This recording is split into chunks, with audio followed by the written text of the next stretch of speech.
Hoje, então, eu estou aqui para abordar um assunto que mais do que nunca tem preocupado e vem sendo discutido tanto por especialista quanto em grupos de pais, que é o uso da tecnologia por parte, né, dos nossos pequenos, por parte das crianças, né? De um modo geral, a gente percebe em diversos ambientes que a gente vai o uso das crianças de forma excessiva dos celulares, tablets, enfim, das telas em geral. Então, vamos começar falando um pouquinho sobre a primeira infância, que aqui é mais o nosso foco, né? Então, a primeira infância, ela é uma fase fundamental e talvez a mais importante para o desenvolvimento tanto motor quanto cognitivo, né? É uma fase super importante em termos de avanço de desenvolvimento, né? Que, né, no final das contas, o fator que diferencia, né, o ser humano de qualquer outro animal é o nosso desenvolvimento motor e cognitivo. Essa inteligência tão especial e singular do ser humano, ela é adquirida, ela é apropriada, então, principalmente no que a gente chama dos 1000 primeiros dias de vida. O que são, né? O que acontece? Esses 1000 primeiros dias de vida são quem determinam grande parte, né, do amadurecimento das estruturas e regiões cerebrais bem importante, né? Essas regiões são muito importantes, sendo consequência do tempo, da experiência e das relações vividas pelas crianças durante exatamente esse período dos primeiros 1000 dias. Tá? Então, falando um pouquinho para vocês entenderem a importância na primeira infância do desenvolvimento adequado, tanto o desenvolvimento cognitivo e o motor, e por isso a importância de estímulos de acordo com essa fase que a criança está. Só que isso tem ficado cada vez mais difícil, porque em um mundo onde cada vez mais o tecnológico, né, pensando no impacto das telas sobre esse processo de desenvolvimento, a gente se pergunta, né, será que esse desenvolvimento cognitivo e motor tem sido afetado pelo uso excessivo das telas e da tecnologia? Então, gente, já é comprovado, já teve especialistas e estudiosos que comprovaram que a exposição às telas acaba tendo um reflexo negativo, né, principalmente nas crianças menores. A gente precisa entender, por exemplo, que crianças até os 2 anos, né, estão num período de grande parte de aquisição de conhecimento pelos sentidos. E o que eu quero dizer com isso, né? Falando das crianças pequenas em especial, que essa fase é quando as crianças vão ganhando consciência do próprio corpo. E como é que ela faz isso, né? Como é que ela vai construir a sua subjetividade a partir da relação que ela tem com o outro, ou seja, o contato com o outro, né? O que é do outro e o que é dela se dá através desse convívio, né? Então a ideia que a gente tem às vezes de usar um dispositivo digital para acalmar ou distrair, às vezes até bebês, né, enquanto são pequenos, é muito prejudicial já no início da infância. Ele prejudica o desenvolvimento neuromotor, que a gente chama das crianças. Então, isso atrapalha a aprendizagem da criança e a própria constituição psíquica dos pequenos. Então, tem que ficar muito atento. A gente vê às vezes, e os pais às vezes acham bonito, né? Que a criança é bem pequenininha, não sabe falar ainda e já tá com o dedinho ali na tela. Então, a gente tem que ficar bem atento, né, gente? Cada vez aumenta a minha preocupação com o tempo que as crianças muito pequenas ficam assistindo vídeos no celular ou ficam na frente da televisão, nessa exposição, né, exagerada, né, as telas de uma forma geral. E para confirmar que isso não é nada saudável, existe inclusive, né, uma recomendação, que não é feita só por mim, né, mas uma recomendação por parte da Sociedade Brasileira de Pediatria. E essa recomendação, claro que eu entendo, gente, que essa recomendação é uma recomendação do que seria o ideal. A gente sabe que a gente tem que ter essa flexibilidade de ter, de olhar cada caso. Mas a recomendação da Sociedade Brasileira de Pediatria orienta que deve-se evitar a exposição de crianças menores de 2 anos à tela. E além de limitar o tempo de uso ao máximo, né, quando não consegue, não se permitir, ao máximo de 1 hora entre os 2 e 5 anos. E isso tudo, claro, com a supervisão de um adulto responsável, né? Então, vocês pensem que a criança menor de 2 anos não precisa nem acessar a tecnologia. E dos 2 aos 5, no máximo 1 hora. Né? Isso porque, gente, o desenvolvimento do cérebro está relacionado não apenas à nutrição, mas aos 5 sentidos de forma integrada. Então, vocês imaginem como fica o desenvolvimento de uma criança, né, que está naquela explosão de aprendizagem, se fica sentadinha na frente de uma tela. É muito comprometida, né? Então, quanto menor a criança, maior o comprometimento no seu desenvolvimento em relação às telas. E é importante lembrar que a criança precisa vivenciar outras experiências através dos seus sentidos, para que possa ocorrer, então, a aprendizagem.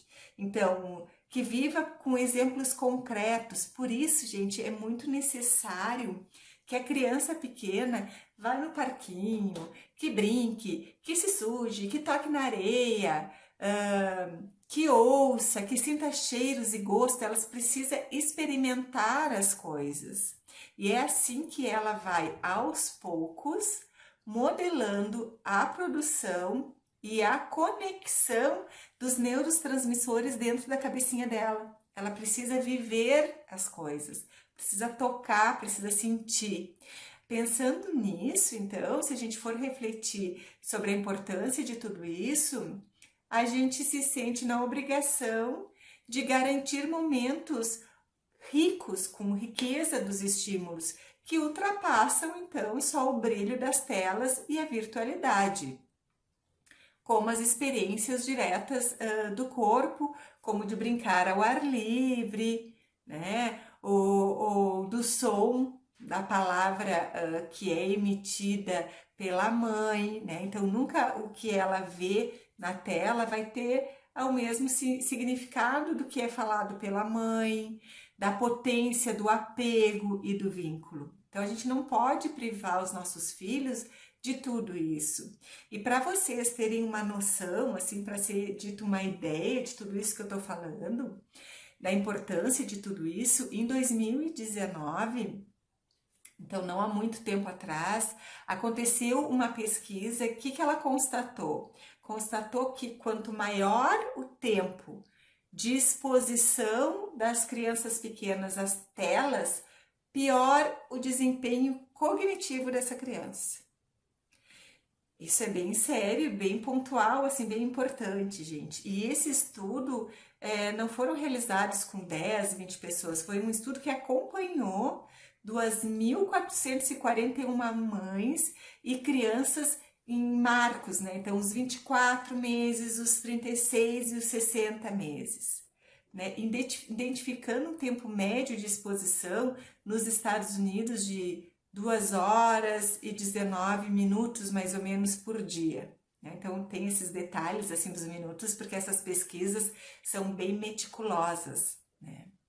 E toda essa exposição para as crianças pequenas, né, pode, além desse prejuízo cognitivo, no desenvolvimento cognitivo, pode influenciar a visão, pode influenciar na interpretação audiovisual, também elimina oportunidades de desenvolver outras áreas do cérebro, né? Porque estar na frente de uma tela fica trabalhando sempre as mesmas áreas, né?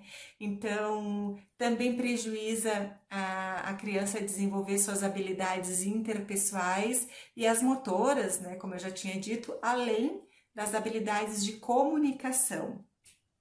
E tudo é tão, a gente entende que essa exposição das telas ainda é considerada algo novo, né?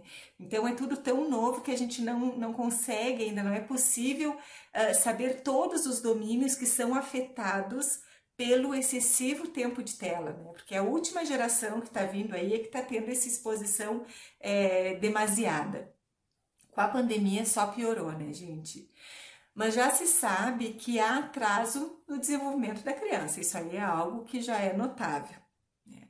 Então, no Brasil, também foram realizadas pesquisas, e uma delas, que foi realizada pelo Departamento de Psiquiatria da Escola Paulista, né? Foi lá em São Paulo, de Medicina da Universidade de São Paulo, então bem numa realidade bem brasileira, assim, que não deve ser muito diferente das outras regiões.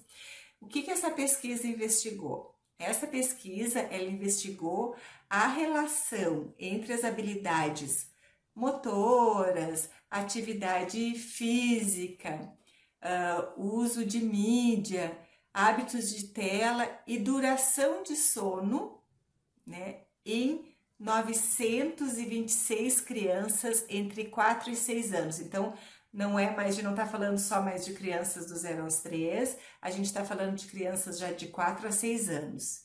E o que essa pesquisa nos mostrou, nos trouxe?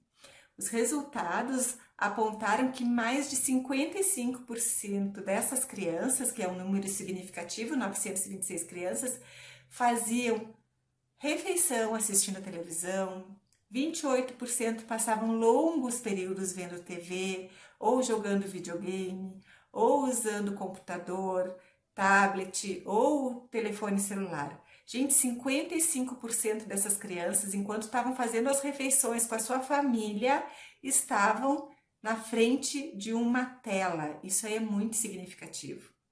Se nós pensarmos que às vezes as famílias só têm esse momento para estarem juntas, né? Que os pais trabalham, o momento da refeição é o momento que muitas famílias compartilham juntas, né? Fico preocupada. O estudo relacionou diretamente o uso excessivo de mídias, de tela, ao aumento da probabilidade, né, de crianças apresentarem habilidades motoras pobres. Então, a habilidade motora das crianças começou a ficar prejudicada, né? Sem contar a inatividade física, a diminuição das horas de sono, que é tão importante, né? E aí a gente tem que pensar que essas telas, né, também trazem outros prejuízos, porque a faixa de onda de luz azul presente na maioria das telas contribui então para o bloqueio da melatonina, que é o hormônio que regula o ciclo do sono e da vigília. Às vezes a gente nem sabe, a gente oferece o celular para a criança, às vezes até para a gente ter um pouquinho de sossego, né? Mas a gente tem que estar atento ao excesso, gente. Então, esse hormônio que regula o ciclo do sono, eles são necessários para o crescimento corporal e mental da criança. E isso explica o grande aumento, né, a parte do aumento das dificuldades de dormir e manter uma boa qualidade de sono profundo. Entre jovens, então, nos adolescentes, meu senhor, né? Ai, gente, o que ocorre, né? Eles acabam tendo, com essas mudanças aí, eles acabam tendo mais ocorrências de pesadelos, terrores noturnos, tem alguns adolescentes jovens que trocam o dia pela noite, além, claro, né, que os problemas de sono trazem, que é problemas relacionados à memória, rendimento escolar comprometido, né? Os pais que têm adolescentes estão sabendo bem o que eu estou dizendo, às vezes ali na puberdade já começam a trocar esse sono. E cada vez mais é comum nos conectarmos com crianças de corpo presente, mas psiquicamente ausente, né? Por exemplo, Quem nunca se frustrou, né? Quando está junto com o seu filho, de tentar conversar com essa criança, né? Usando, enquanto ele está fazendo uso do celular, e ele, tchum, né? Nem aí pro que você está falando. Você está conversando com ele, a criança está com o celular na mão e ele não lhe dá a mínima atenção. Parece que você está falando com as paredes. Quem nunca passou por isso, gente? Então, aquela clássica frase dos pais, né? Ai, onde tu tá com a cabeça? Eu tô falando contigo e você não me ouve. Parece que tá com a cabeça na lua, né? Então, tudo isso parece que ganha um novo sentido nesse momento de infância digitalizada. E essa situação vem inclusive sendo chamada da síndrome do astronauta, né? Então, a síndrome do astronauta, o que que é? A criança de corpo presente, mas a cabeça, né, no universo das telas. Além disso, o formato do próprio dispositivo, a verticalização da informação, então esse monte de estímulo, né, a saturação visual que provoca, entre outras características, né, que os dispositivos digitais podem sim, né, incidir em algo muito preocupante, né, que é o déficit de orientação espaço-temporal. É sério isso, hein, gente?